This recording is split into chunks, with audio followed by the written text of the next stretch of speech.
pendampingan kembali, tetapi mereka sudah unjuk rasa. Kemudian mereka juga menuntut kami menangkap si pelaku, sementara kami tidak punya wewenang untuk itu karena kita hanya pendampingan. Nah, kemudian kalau memang mereka kurang puas tentang belum tertangkapnya pelaku, mereka bisa melapor ke pihak yang berwajib. Itu saja. Ya, sejauh ini sejauh mana sudah lakukan pendampingan terhadap korban ini? Pendampingan yang dilakukan itu sudah sampai ke apa bahasanya Pak Dodi ya? Memang konseling itu pihak yang menangani itu. Kalau kita di sini kita sediakan psikolog, dan yang menangani itu pendampingan adalah psikolog.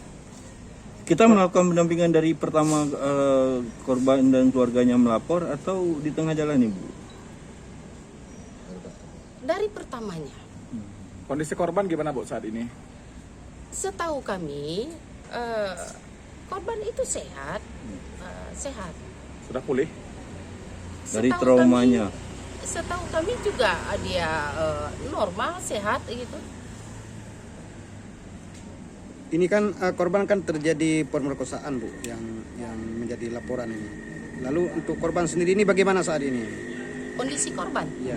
baik-baik saja. Itu hasil laporan dari pendamping, dari psikolog. Terhadap pendidikan si korban bagaimana? Masalah pendidikan. Kalau masalah pendidikan itu ibu kurang paham karena